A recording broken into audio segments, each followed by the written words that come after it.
নমস্কার বন্ধুরা, আমি সাধনার হেসেলে আপনাদের সবাইকে স্বাগত জানাই। আজকে আমি আপনাদের দেখাবো এই রকম গরমের দিনে আপনারা বাড়িতে খুব সহজেই কিভাবে এরকম ম্যাঙ্গো আইসক্রিম বানিয়ে নিতে পারবেন। সেজন্য ভিডিওটি একটু স্কিপ না করে শুরু থেকে শেষ পর্যন্ত আমার সাথেই থাকুন। তো চলুন আর দেরি না করে শুরু করা যাক আজকের recipe mango ice cream. Mango ice cream বানানোর জন্য আমি এখানে নিয়ে নিয়েছি দুটি মিডিয়াম সাইজের মিষ্টি আম। আমগুলি কিন্তু আপনারা একটু মিষ্টি দেখেই কিনবেন। আমগুলি যত মিষ্টি হবে আইসক্রিমের স্বাদ কিন্তু ততটাই ভালো হবে।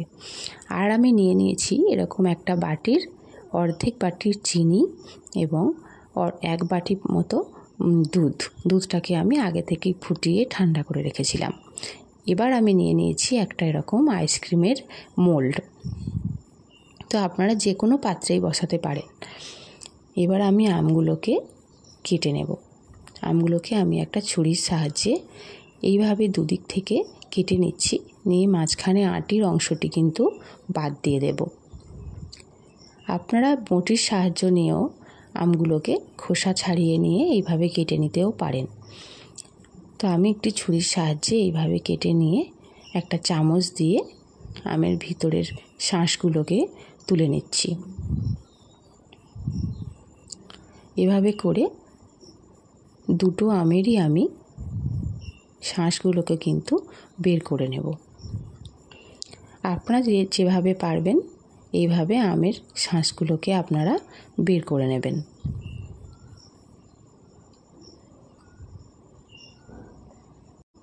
এখানে আমার আমের শাঁসগুলিকে বের করে নেওয়া হয়ে গেছে। এবার আমি এগুলিকে দিয়ে দেব একটি মিক্সিং জারে। তো দিয়ে দিলাম আমগুলোকে, তারপরে আমি দিয়ে দিলাম হাফ বাটি চিনি ও এক বাটি দুধ। সবগুলিকে দিয়ে আমি ভালো করে মিক্স করে নেব।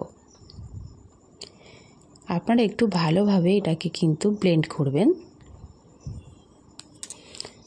যত স্মুথ ব্লেন্ডটা তৈরি করতে পারবেন তত কিন্তু আইসক্রিমটা ভালো তৈরি হবে। তো আমার ব্লেন্ড করা হয়ে গেছে। দেখুন বন্ধুরা, আমি কিন্তু খুব সুন্দরভাবে এটাকে ব্লেন্ড করে নিয়েছি। এবার আমি নিয়ে নিলাম আইসক্রিমের মোল্ডটাকে। এবার এই মোল্ডের ভিতর আমি ব্লেন্ডটাকে দিয়ে দেব। একেবারে ভর্তি করে দেবেন না, উপরটা একটু খালি রেখে রেখে মোল্ডগুলোকে ভর্তি করে নেবেন।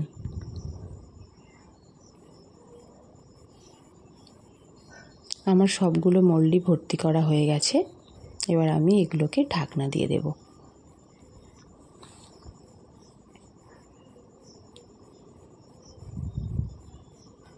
আমি মোল্ডগুলোকে ঢাকনা দিয়ে দিলাম।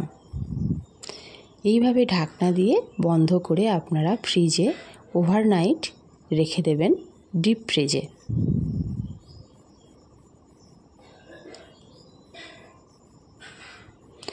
আমি এইভাবে আইসক্রিমগুলোকে ওভারনাইট ডিপ ফ্রিজে রেখে দিয়েছিলাম। পরের দিন আমি আইসক্রিমগুলোকে বার করলাম।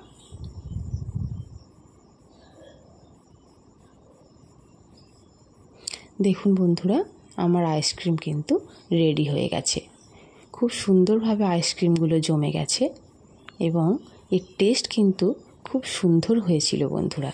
আপনারাও এইভাবে বাড়িতে ট্রাই করতে পারেন। আমার রেসিপিটি যদি আপনাদের ভালো লেগে থাকে তাহলে লাইক কমেন্ট করবেন, বন্ধুদের মধ্যে শেয়ার করে দেবেন। আর এরকম আরও নিত্য নতুন রেসিপি পেতে আমার চ্যানেলটিকে সাবস্ক্রাইব করে রাখবেন এবং পাশে থাকা বেল আইকনটিকে প্রেস করে দেবেন। ধন্যবাদ এতক্ষণ আমার সঙ্গে থাকার জন্য। দেখা হচ্ছে অন্য কোনো স্বাদের অন্য কোনো রেসিপিতে। ততদিন আপনারা ভালো থাকবেন, সুস্থ থাকবেন।